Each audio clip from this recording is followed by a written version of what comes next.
네, 시청자 여러분 안녕하십니까? 네, 뉴스타트 3부 시작합니다. 조금 전에 들어온 속보부터 살펴보고 진행하도록 하겠습니다. 지금 미국에서 트럼프 대통령 그리고 젤렌스키 우크라이나 대통령, 유럽 정상들이 참여하는 다자회담이 진행되고 있었는데요. 조금 전에 마무리됐다는 소식이 전해져 왔습니다. 관련된 내용은 지금 워싱턴 연결해서 자세히 알아보도록 하겠습니다. 먼저 젤렌스키 우크라이나 대통령과 미국 트럼프 대통령 간에 어떤 내용이 오갔는지부터 살펴보겠습니다. 트럼프 대통령이 우크라이나의 안보 보장에 관여하겠다는 뜻을 밝혔다고 합니다. 네, 젤렌스키 대통령은 이 영토 문제는 푸틴 대통령이 참석하는 3자 정상회담에서 논의하겠다고 밝혔다고 하는데요. 워싱턴 연결해 보겠습니다. 홍상희 특파원. 일단 트럼프 대통령이 우크라이나 안보 보장에 참여하겠다고 했죠. 네, 그렇습니다. 오늘 회담은 지난 2월 백악관 회담과는 달리 훈훈한 분위기에서 순조롭게 진행이 됐습니다. 유럽 정상들과 다자회담에서 젤렌스키 대통령은 트럼프 대통령과 역대 최고의 대화를 나눴다며 만족감을 나타내기도 했습니다. 트럼프 대통령 오늘 젤렌스키 대통령과 마주 앉아서 이 우크라이나의 미래 안전 보장에 미국이 관여하겠다고 말했습니다. 미군의 우크라이나 주둔 가능성도 물어봤지만 배제하지 않았습니다. 트럼프 대통령의 말을 먼저 들어보시겠습니다. They are first line of defense because they're there. They're Europe, but we're going to help them out also. We'll be involved. 네, 트럼프 대통령은 푸틴 대통령이 참여하는 3자 회담을 빨리 추진해서 2주일 안에는 결론을 내릴 수 있을 거라고 밝혔습니다. 젤렌스키 우크라이나 대통령은 전쟁이 멈춰야 한다고 강조하면서 자신도 3자 정상회담을 할 준비가 됐다고 말했습니다. 안보 보장을 위해 미국의 모든 지원이 필요하다고 강조하기도 했는데요. 젤렌스키 대통령의 말을 들어보시겠습니다. Is do you need from President Trump to be able to make a deal? Is it American troops, intelligence, equipment? Everything. Strong Ukrainian army. That's what I began to discuss with your colleagues. And it's a lot about weapon and then people and training missions and intelligence. 네, 젤렌스키 대통령은 미국이 안보 보장에 대한 강력한 신호를 보냈다면서도 영토 문제는 3자 회담에서 논의할 거라고 밝혔습니다. 블룸버그 통신은 이에 대해 영토 교환 논의를 푸틴과 직접 회담에서 해야 한다는 요청에 트럼프 대통령도 동의한 것으로 보인다고 분석했습니다. 네, 또 다른 관심사가 유럽 정상들이 대거 참여하는 다자회담이었는데요. 조금 전에 종료됐다는 소식이 전해졌습니다. 어떤 내용들 전해지는 게 있습니까? 네, 그렇습니다. 네, 다자회담은 지금으로부터 약 20분쯤 전에 종료된 것으로 전해지고 있습니다. 이 젤렌스키 대통령과의 회담 직후 트럼프 대통령은 유럽 정상들과 백악관에 마련된 회담장에서 회담을 곧바로 이어갔습니다.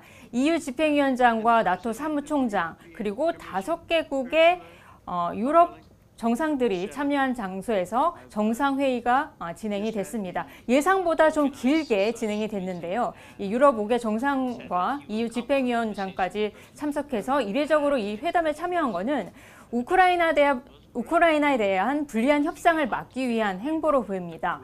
우크라이나에 대한 안보 보장을 위한 집단 방위 구상을 구체적으로 논의하고 있는 것으로 보이는데 이 관련 내용을 트럼프 대통령이 직접 발표할지는 조금 더 기다려봐야 할 것 같습니다.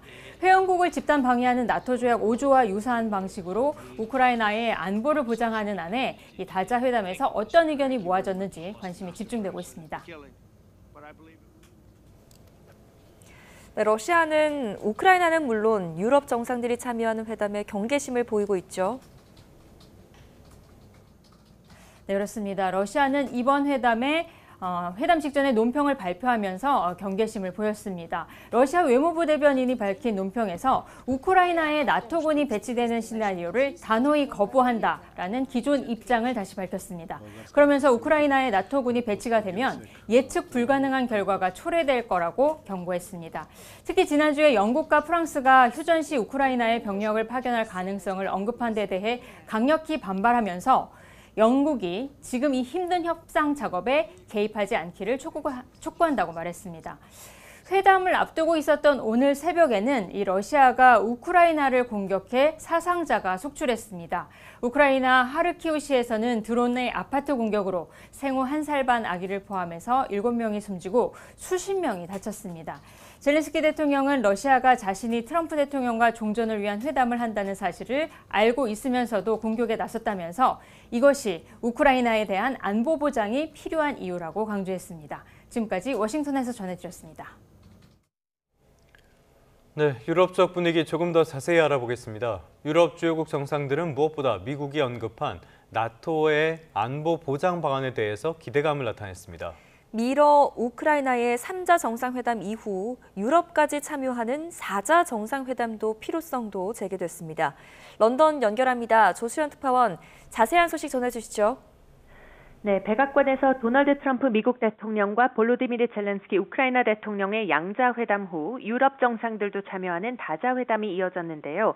영국, 프랑스, 독일, 이탈리아, 핀란드 정상 그리고 EU 집행위원장과 나토 사무총장이 참석했습니다. 회담에서 마르크 루이터 나토 사무총장은 트럼프 대통령이 우크라이나 안보 보장에 참여할 의향이 있다고 말한 것 자체가 큰 진전이라고 평가했습니다. 이것은 진정한 돌파구이며 큰 변화를 만들 것이다. 이렇게 말을 했는데요. 이와 관련해 폴리티코 유럽파는 트럼프 대통령이 미군의 우크라이나 주둔 가능성도 배제하지 않았다고 전했습니다. 유럽은 미국이 참여하는 나토식의 안보 보장 방안을 기대하고 있습니다. 키어 스타머 영국 총리는 회담에서 트럼프 대통령이 나토식 집단 방위 5조와 유사한 형태의 안보 보장을 시사한 것은 영국과 프랑스 주도 연합체 의지의 연합에서 하려고 노력한 것에 부합한다고 말했습니다. 스타머 총리는 의지의 연합이 이미 진전시킨 것에 미국이 동참함으로써 중요한 진전을 이룰 수 있다고 본다며 우크라이나 유럽 안보 측면에서 역사적인 진전이 나올 수 있다고 밝혔습니다. 에마뉴엘 마크롱 프랑스 대통령도 안보 보장의 첫 번째는 향후 수년, 수십 년간 신뢰할 수 있는 우크라이나의 군대이고 두 번째는 우리의 약속이다. 이렇게 강조했습니다.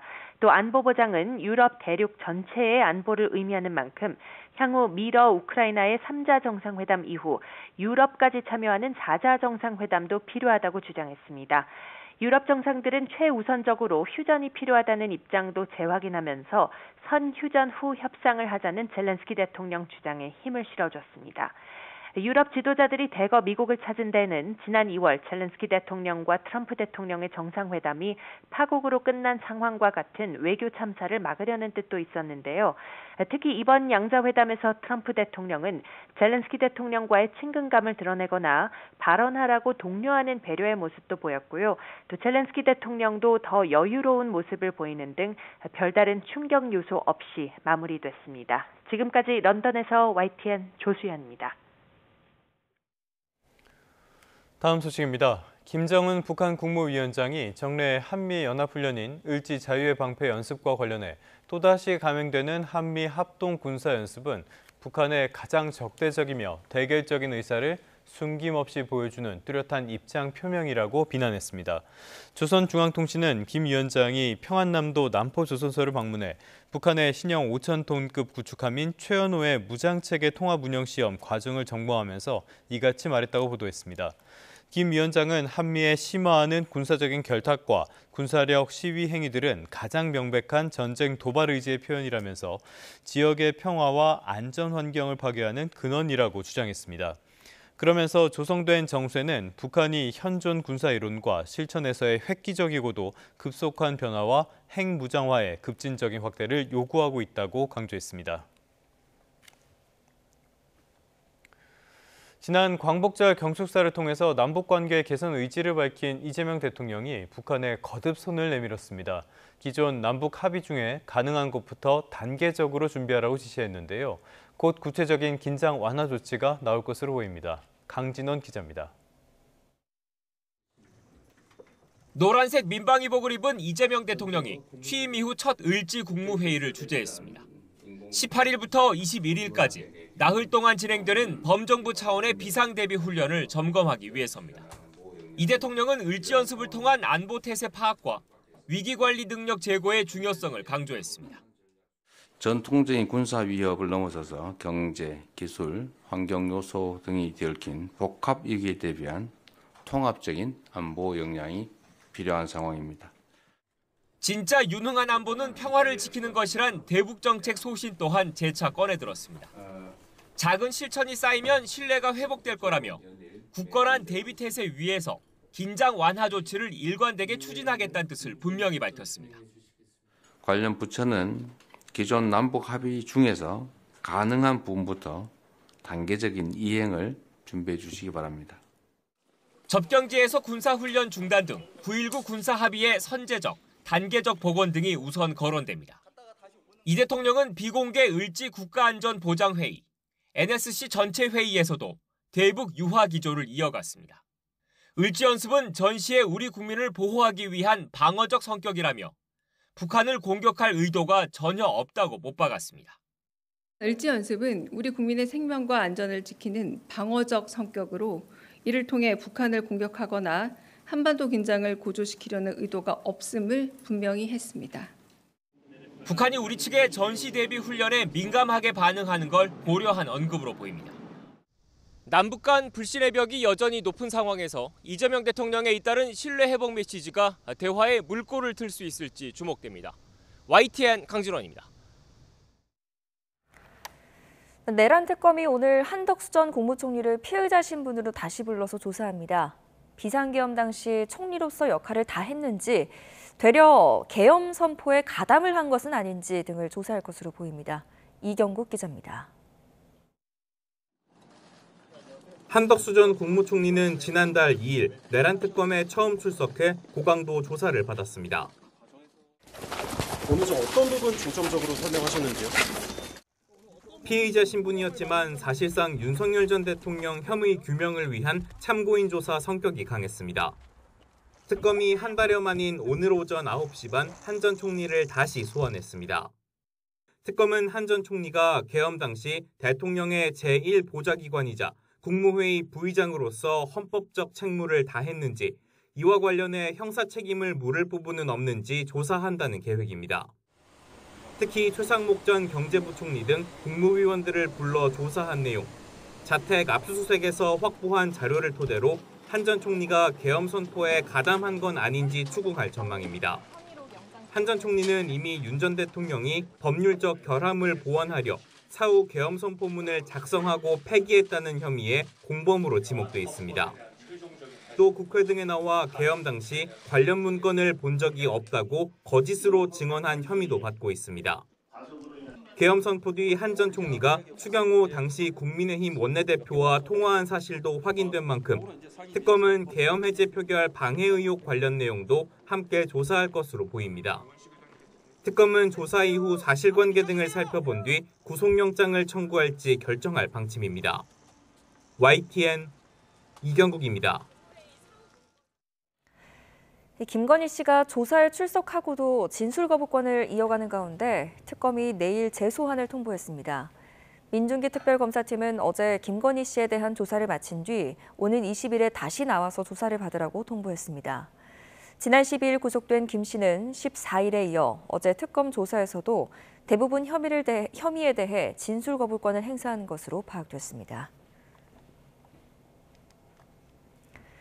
서울 미아동의 한 마트에서 흉기로 60대 여성을 살해한 김성진에 대한 1심 선고가 오늘 이뤄집니다. 서울 북부지법은 오늘 오전 10시 살인 및 살인미수 혐의로 재판에 넘겨진 김성진에 대한 선고 공판을 열 예정입니다. 앞서 검찰은 교화 가능성이나 인간성의 회복을 기대하기 어렵다며 사형을 구형했습니다.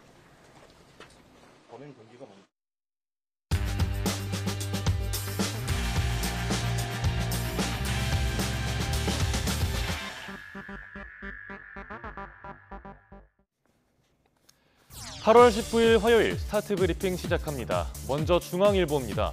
철강과 알루미늄의 50%의 품목 관세를 매긴 미국이 파생상품 407종을 추가했습니다. 화장품 용기나 부엌칼 같은 생활용품까지 다 포함됐는데 국내 중소 중견기업들이 직격탄을 맞을 걸로 보인다는 내용입니다. 냉장고 등 가전제품은 물론이고요. 각종 자동차와 전자기기 부품, 변압기 등도 예외가 없이 포함됐습니다. 이번에 추가된 품목들의 대미 수출 규모는 16조 5천억 원에 달합니다. 관세 부담만 커진 것도 아닌데요. 수출업체가 철강의 함량을 직접 조사하고 또 신고까지 해야 돼서 행정 비용도 늘어날 수밖에 없습니다. 네, 그럼 관세가 어떻게 적용되는지 보겠습니다. 어떤 제품을 만드는 데 든 철강이나 알루미늄 원가의 50%를 매기고요. 이걸 뺀 원가에만 국가별 상호 관세율을 매기는 식입니다. 즉 철강과 알루미늄의 함량이 높을수록 관세가 늘어나는 구조입니다. 기계 부품의 특성상 영세한 기업이 많고 관세 대응력이 떨어지는 기업들이 많을 걸로 보입니다. 특히 변압기 같은 품목이 피해가 클 걸로 우려가 되는데요. 미국이 파생 상품의 범위를 더 늘릴 가능성도 있어서 대비가 필요해 보입니다. 다음 기사 보겠습니다. 모자의 목숨을 앗아가고 주민 89명이 대피한 마포구 창전동의 아파트 화재. 집안에서 충전 중이던 전동 오토바이의 배터리가 폭발한 걸로 추정됩니다. 화약고가 된 전기 이륜차 배터리를 조선일보가 다뤘습니다. 전동 스쿠터나 자전거, 킥보드엔 주로 리튬이온 배터리가 쓰이죠. 외부 충격이나 내부 손상, 과충전 등으로 불이 붙으면 배터리 열 폭주 때문에 대형 화재로 이어집니다. 최근 5년간 리튬이온 배터리 화재 901건 중에 약 70%가 전기 이륜차 배터리였습니다. 소형 리튬 배터리 화재만 놓고 보면 무려 92%가 전기 이륜차였습니다. 그나마 전기차는 과충전을 막아주는 장치가 있는데요. 하지만 전기 이륜차는 그마저도 없거나 부실해서 더 위험합니다. 관련 화재가 잇따르자 중국의 베이징과 상하이, 선전 등에선 아예 실내 충전을 금지하고 있습니다. 우리도 실내 충전을 금지해야 한다는 목소리가 나오는 중입니다. 하지만 그 전에 실외 충전 인프라를 충분히 확보해야 한다는 지적도 있습니다. 참고로 시내 주행만 할 때는 50% 정도만 충전해서 쓰는 게 안전하다고 하네요. 끝으로 동아일보입니다. 국내 청년 인구는 줄고 있는데 쉬었음 청년은 오히려 늘어나고 있습니다. 취업 가뭄에 눈높이를 낮춰도 직장을 못 건다면서 구직을 포기한 청년이 42만 명이 넘는데 5년간 쉬었음 청년으로 생긴 경제적 비용은 45조 원에 달한다고 합니다. 지난달 구인 배수는 0.4, 그러니까 구직자 1명당 일자리는 0.4개에 불과하다는 뜻입니다. 26년 만에 최저치를 찍었습니다.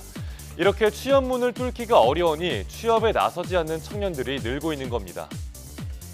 지난해 기준 쉬었음 청년은 42만 1,000명, 그런데 이 중에 41%, 17만 4천 명이 대졸자였습니다. 취업 경쟁은 심해지는데 양질의 일자리는 빠르게 줄고 있죠. 기업들이 경력직을 선호하는 것도 대졸 쉬었음 청년이 늘어난 배경 중에 하나입니다. 전문가들은 고학력 청년층의 구직 희망이 꺾이면 국가 경쟁력도 함께 떨어진다고 경고합니다. 대통령실도 청년들의 창업과 취업 장벽을 낮출 때라고 밝혔습니다. 경력이 없어 취업이 안 되고 또 취업을 못해서 경력이 없는 악순환의 고리가 언제쯤 끊어질 수 있을까요? 네, 8월 19일 아침 신문 살펴봤습니다. 지금까지 스타트 브리핑이었습니다.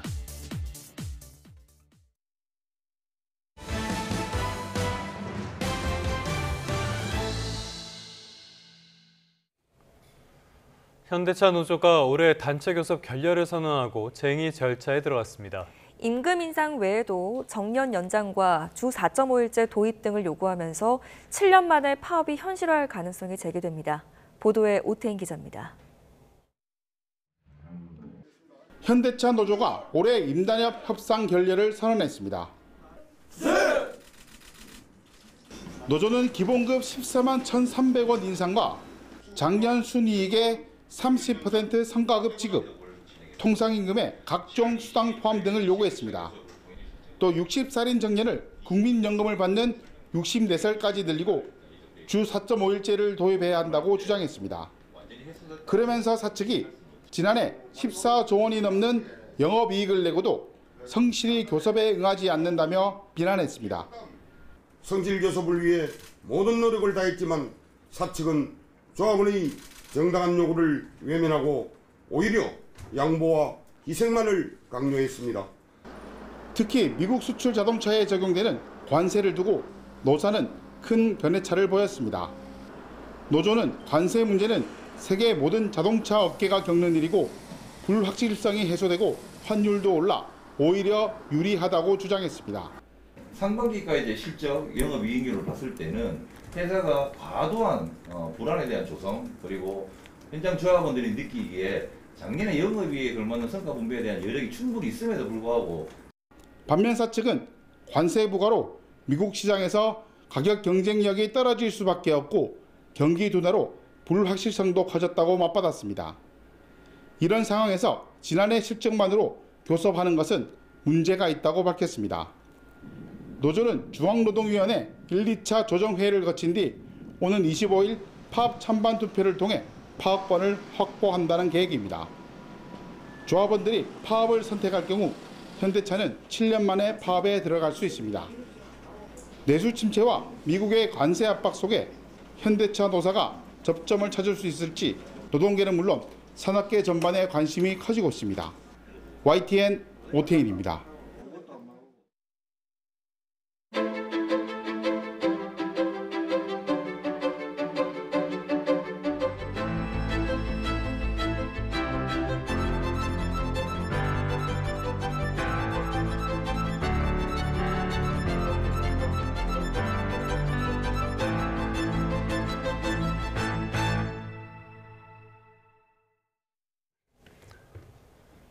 네, 조금 전에 미국과 우크라이나 또 유럽 정상들이 함께하는 다자 회담이 종료됐습니다. 3년 반 동안 이어진 우크라이나 전쟁이 종식을 향한 변곡점을 맞았다는 분석이 나옵니다.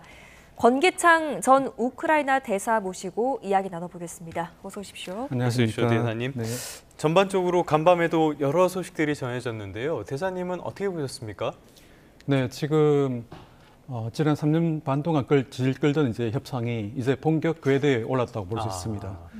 지금까지 그 협상은 지금 트럼프 대통령과 푸틴 대통령이 직접 손을 대기 전에는 그동안에 이제 그 스티브 위트코프, 그러니까 미국 대통령 특사가 모스크바를 왔다 갔다 하면서 이제 좀 협의를 진행하고 있었는데요. 그러다 보니까 그렇게 본격적으로 큰 진전은 없었습니다. 네. 그러다가 이제 푸틴 대통령이 알래스카에 와서 미 러시아 정상회담을 하면서 이제 본격적으로 이제 그 회담이 정전 협상이 이제 진행되게 된 것이죠. 네. 그러니까 중요한 계기를 만들었다고 볼 수 있습니다. 네. 일단 트럼프와 젤렌스키가 먼저 만났고 그 다음 후속 회담으로 다자 회담이 이어졌습니다. 유럽 정상들과. 이례적으로 유럽 정상들이 이 회담에 참여한 것은 어떻게 보셨어요? 그건 정말로 아마 굉장히 이례적인 것이죠. 유럽을 이끌어가는 5개 핵심 국가들이 영국, 프랑스, 독일 이런 나라들이 정상들이 모두 며칠 사이에 워싱턴에 모였다는 것은 그만큼 이 러시아 우크라이나 전쟁이 막바지에서 정전협상이 얼마나 유럽의 안보에 중요한지 그리고 우크라이나 안보에 중요한 건지를 단적으로 보여주는 것이라 생각합니다. 알겠습니다. 여러 가지 벌써 기억을 되돌려 보면은 전쟁이 일어난 지 벌써 3년이 넘었으니까요. 아무래도 빨리 전쟁을 종식하는 게 굉장히 중요한 과제가 될 것 같은데요. 지금 전쟁을 종식하는 방안이 휴전이 아닌 평화협정 방식으로 논의하고 있다라는 보도도 있습니다. 이 두 개가 다른 겁니까? 다릅니다. 휴전 협정은 가장 중요한 내용은 우선 양측이 적대 행위를 중단하는 겁니다. 쉽게 말하면 전투 행위를 중지하는 것이죠. 그리고 그다음에 이 포로 교환이라든가 군사 분계선 획정이라든가 이런 군사적인 사안을 중심으로 논의가 진행되게 됩니다. 하지만 평화협정이라는 것은 특히 우크라이나 내에서 항구적인 평화를 수립하기 위한 방안, 그러니까 우크라이나 안전 보장은 어떻게 하고 유럽의 안보 질서는 어떻게 가져가는 것들 이런 훨씬 더 포괄적인 내용에 대해서 규정하기 때문에 사실 평화협정을 맺는다는 것은 휴전 협정보다 훨씬 어려운 일입니다. 전쟁 종료와 관련해서 한국식 휴전 가능성도 나오고 있는데 이게 현실 가능성이 있는 이야기입니까? 한국식 휴전 가능성은 사실 우리 한반도에서 한국전쟁 이후에 평화협정 없이 휴전협정만 맺은 거거든요. 평화협정은 말씀드린 대로 훨씬 더 복잡하고 진한 과정이기 때문에 좀 더 손쉬운 휴전협정을 맺었던 것입니다. 근데 이걸 이제 소위 말하자면 외국의 서방 전문가들이 코리안 모델 또는 한반도 모델이라고 할 수 있는 것인데요. 이것은 우크라이나에 좋은 것입니다. 왜냐하면 그것은 빨리 신속히 휴전을 함으로써 러시아가 우크라이나 땅을 더 점유하게 하는 걸 막고 그다음 민간인 살상을 줄일 수 있는 방법이거든요. 그리고 훨씬 더 쉽게 합의할 수 있는 내용이 상대적으로 좀 간단하기 때문에 좀 쉽게 빨리 합의할 수 있습니다. 하지만 이런 방안에 대해서는 이미 아마 한 1년 전에도 이미 거론이 됐었는데 러시아에서는 그걸 한국식 이 해법을 코리안 모델을 단호히 거부한다고 이미 밝힌 적이 있습니다. 코리안 모델을 수용한다는 말은 당장 적자 해결을 중지하고 말하자면 휴전 협정을 맺어야 되는 것인데 그건 러시아 이익에 합치되지 않는다고 보고 있는 거죠. 받아들일 이유가 없겠네요. 그렇습니다. 그래서 조금 전에 들어온 소식으로는 트럼프가 이 다자회담 중간에 푸틴과 통화도 했다 이런 소식도 들어와 있는데 상황이 좀 복잡하긴 한 것 같습니다. 어떻게 진전되는지 계속 지켜봐야 될 것 같은데요. 자, 이번에 먼저 대통령 트럼프와 젤렌스키 대통령 간의 회담 이 부분도 한번 살펴볼까요? 지난 2월 때는 정말 눈을 의심하게 하는 상황이 벌어졌어요. 미국 대통령이 우크라이나 대통령을 공개적으로 면박을 주고 모욕을 줬던 일인데 이번에는 좀 분위기가 달랐던 것 같습니다. 어땠습니까? 네, 이번에 아주 확연히 다른 분위기를 보여주었습니다. 두 정상이 각자 나름의 이유로 굉장히 좀 조심했던 것 같아요. 젤렌스키 대통령은 우선 지난 2월 1일 이 정상회담에 올 때 아예 군복을 입고 나왔었거든요. 근데 사실 군복이 이상은 아니었습니다. 아니 뭐 전쟁 중인 국가니까요. 그렇죠. 전쟁 중에서 이 자국 군인들과의 유대를 강조하기 위해서 항상 군복을 입고 회견을 하고 정상회담을 했었거든요. 근데 그게 이제 미국에서는 이제 눈에 거슬렸던 모양입니다. 이제 그 군복을 입고 나온 것이 트럼프 대통령과의 회담에서 군복을 입고 나온 것이 좀 더 호전적이고 전투적으로 뭔가 평화를 위한 노력을 보이지 않는 그런 걸로 미국에서는 해석을 했던 것이죠. 그런데 이번에는 이제 그런 점을 의식해서 젤렌스키 대통령이 아예 군복 대신 검은색 정장을 입고 나와가지고 미국을 배려하는 그런 모습을 보였고요. 그리고 트럼프 대통령으로서도 사실 그 보통의 이미지에 좋지 않거든요. 지난번처럼 2월 1일 때 젤렌스키 대통령에게 트럼프 대통령이 You don't have any cards.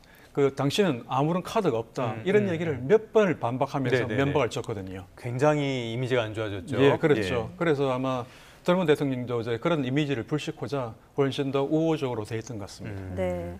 그렇지 않아도 이번에 유럽 정상들이 이례적으로 참여한 이후에도 2월에 있었던 그 외교 참사를 재발하는 것을 막기 위한 의도도 있었다 이런 분석들이 나오더라고요. 얼마든지 그렇게 분석할 수 있습니다.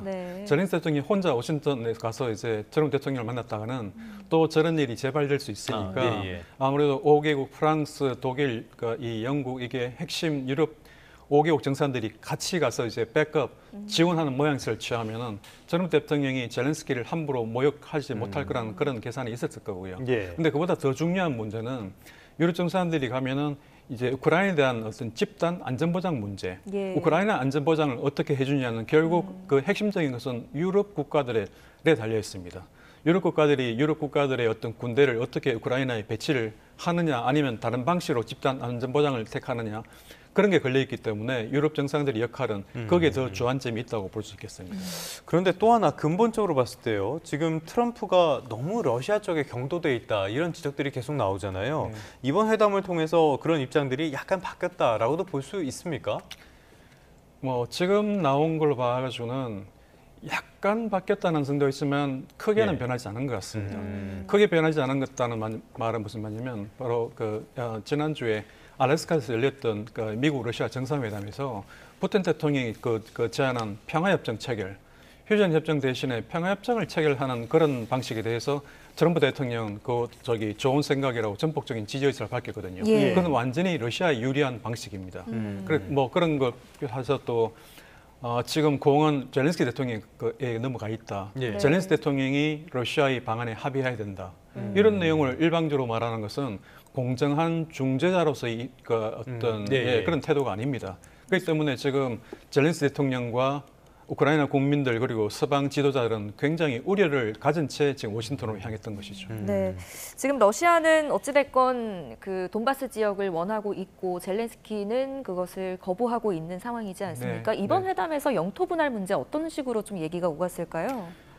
젤렌스키 대통령은 영토 분할 문제에 대해서 그것은 푸틴 대통령과의 3자 협상에서 설명하겠다 이렇게 얘기했습니다. 그건 사실 좀 더 어떻게 보면 좀 적절한 방식이죠.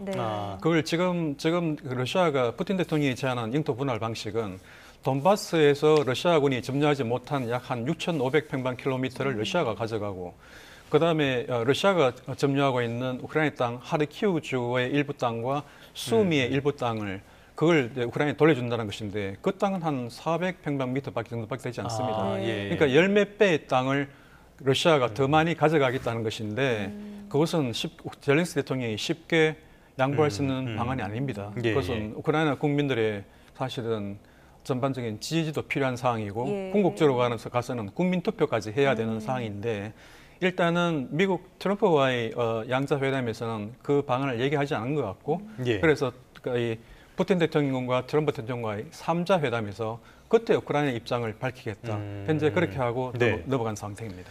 자, 그런데 지금까지 젤렌스키 대통령은 영토 수복이 제일 중요하다면서 이거는 절대 양보할 수 없는 문제라고 강조를 했었잖아요.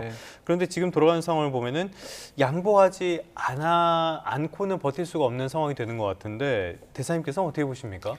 결국 어떤 양국 간의 분쟁에서 이제 종전 협상을 추진할 때는 결국 일반적으로는 종전하기 직전에 양국의 전선이 그게 결국 국경선이 됩니다. 그 한반도에서도 마찬가지고 있고요. 한국 전쟁 때도 결국은 그 양국 전선에 따라 가지고 그 전투가 중지되는 그 시점이 새로운 국경선이 됐기 때문에 비록 공식적으로는 젤렌스키 대통령이 우리가 완전히 영토를 수복해야 된다. 우리는 절대 우크라이나 땅을 양보할 수 없다. 그것은 확고한 공식적인 입장이지만 현실적으로는 유럽 지도자들이나 젤렌스키 대통령조차도 그 영토 활용은 불가피하다고 인식하고 있을 겁니다. 네.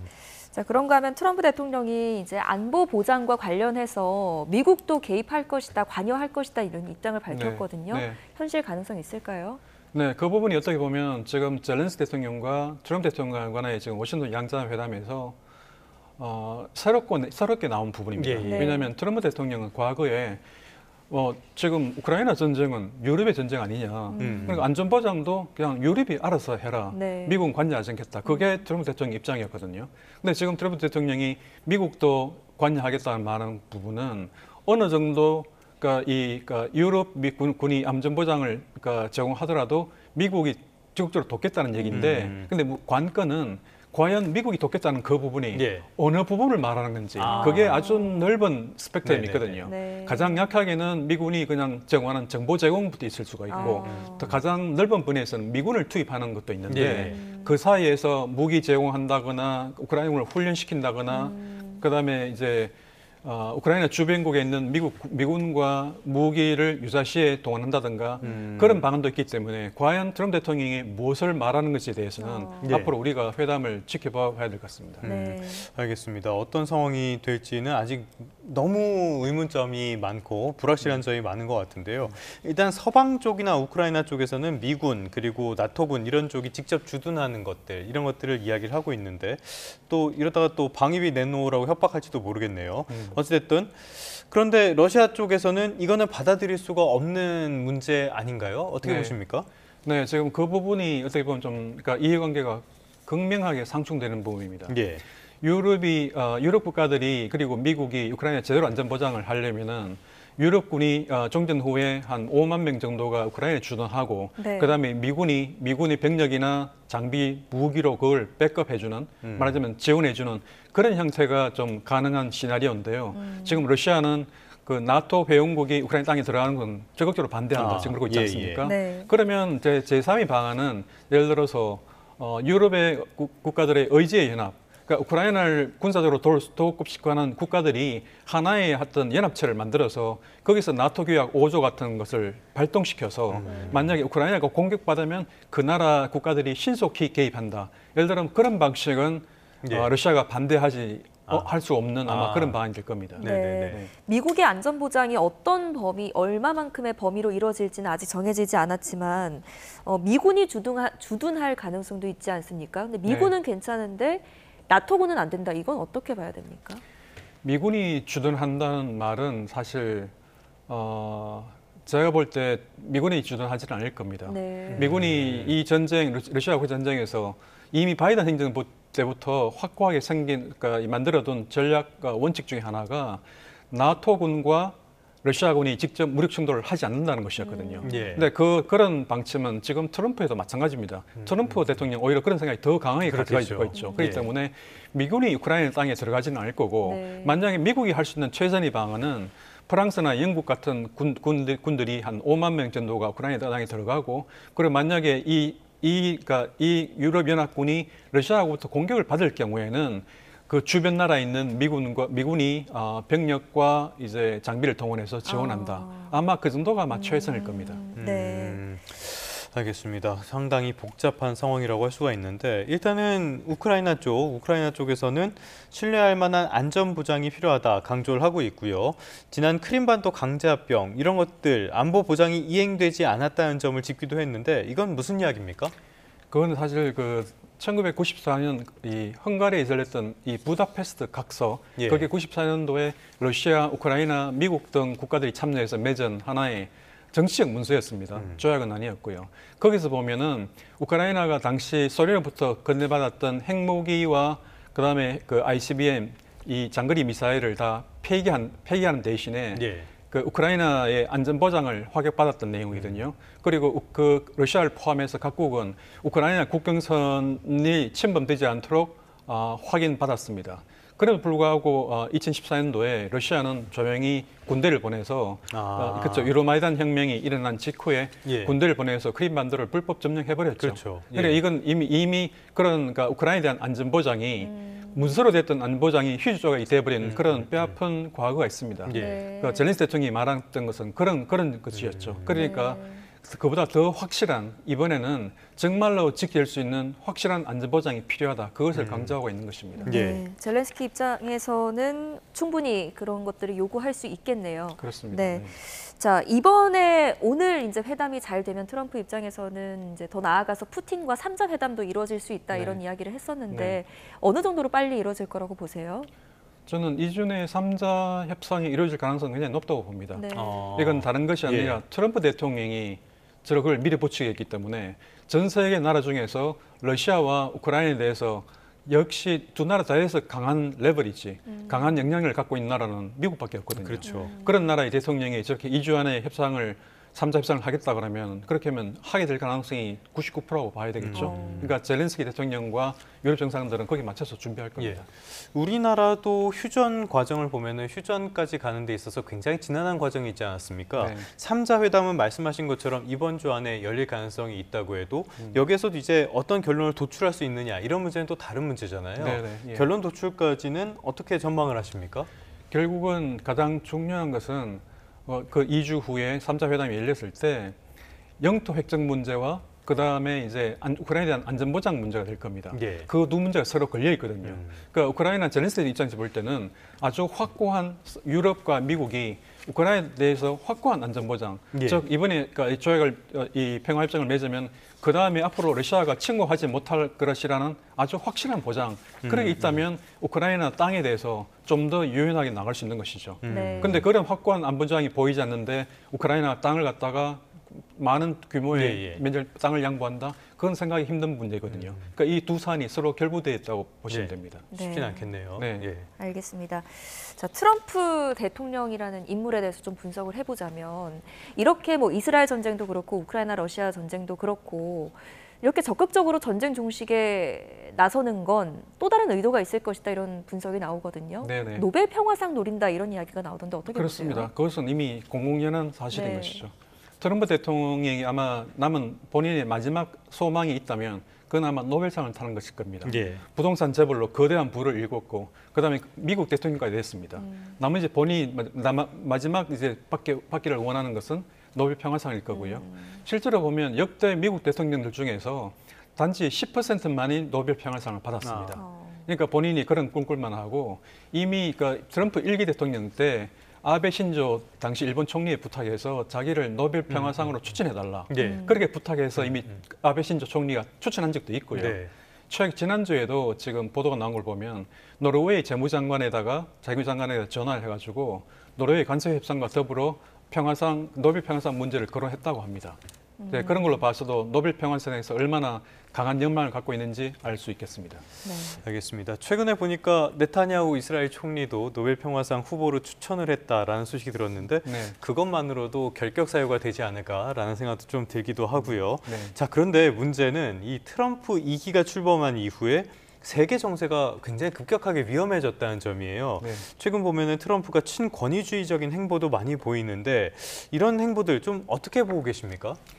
지금 트럼프 대통령이 추진하고 있는 어떤 관세 전쟁 그리고 지금 이 우크라이나 전쟁에 대한 어떤 태도 이런 걸 보면은 이 세상이 좀 더 이제 힘이 지배하는 질서로 가고 있다는 인상입니다. 예. 마치 100년 전에 제국주의 시대에서 우리가 보는 것들, 네네네. 말하자면 강대국 위주의 정치, 강대국들이 사안을 협의해가지고 어떤 걸 방향을 정하면 약소국들은 거기에 따라야 하는 예. 그런 일종의 어떤 그런 방식, 제국주의 시대 방식으로 회귀해야 하는 것이기 때문에 더더욱이 그 우리나라 안보를 포함해서 각국이 더 안보에 신경 써야 되는 지금 그런 시대가 지금 온 상황입니다. 네, 지금 흘러가는 국제 정세가 비단 먼 나라 이야기만이 아닌 게 남북 관계에도 영향을 미칠 수 있지 않습니까? 네. 뭐냐면 이 북러가 밀착이 심화되는 과정에서 이 트럼프와 푸틴이 다시 뭔가 좀 가까워진다면 우리 입장에서는 좀 우려가 될 만도 한데요. 그렇습니다.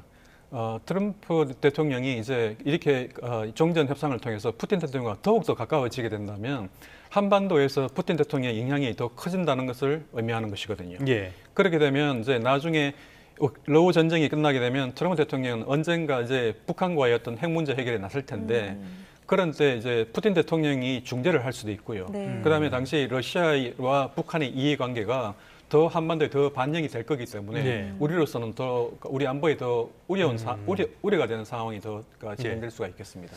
이제 기억을 되돌려 보면요, 트럼프와 김정은이 하노이에서 만났던 하노이 노딜 이런 것들도 다시 되새길 수가 있겠는데요.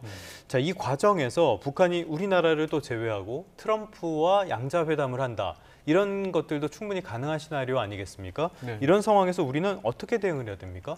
우리가 가장 우려스러운 예상되는 상황은 우리의 한국의 이해관계를 고려하지 않은 그냥 미국과 북한만의 이해관계를 고려한 그런 상황이 될 것입니다. 예. 그러니까 그런 점에서 우리는 우리 머리를 위해서 미국과 이 북한이 타협하지 않도록 그러니까 우리의 희망상 우리의 이익을 갖다가 트럼프 행정부와 수시로 교통을 해가지고 우리 이해관계를 잘 전달해 놓는 그래서 우리 이익에 반하는 그런 합의가 이루어지지 않도록 그렇게 노력해야 되는 과제를 우리가 안고 있습니다.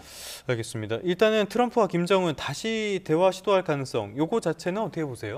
저는 가능성은 충분히 많다고 보고 있습니다. 예. 물론 지금 현재 북한은 과거와 달리 러시아라는 든든한 후원국을 얻었기 때문에 그 과거만큼 미국을 필요로 하지는 않습니다. 예. 하지만 북한의 오래된 입장, 미국과의 관계를 정상화해야 되는 그리고 장성하는 게 필요한 그런 과제는 여전히 남아있기 때문에 언젠가는 미국과 그리고 트럼프 대통령과 딜을 할 거라 생각되거든요. 예.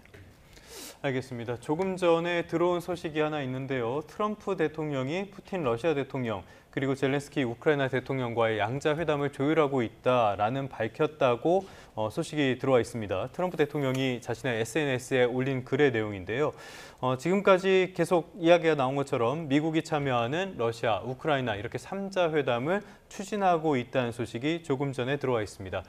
관련 내용은 다음 시간에 더 자세히 전해드리도록 하겠습니다. 지금까지 권기창 전 우크라이나 대사와 함께 이번에 우크라이나 그리고 미국, 유럽 정상들 간의 다자회담 관련된 내용들 자세히 짚어봤습니다. 그 말씀 잘 들었습니다. 네, 감사합니다.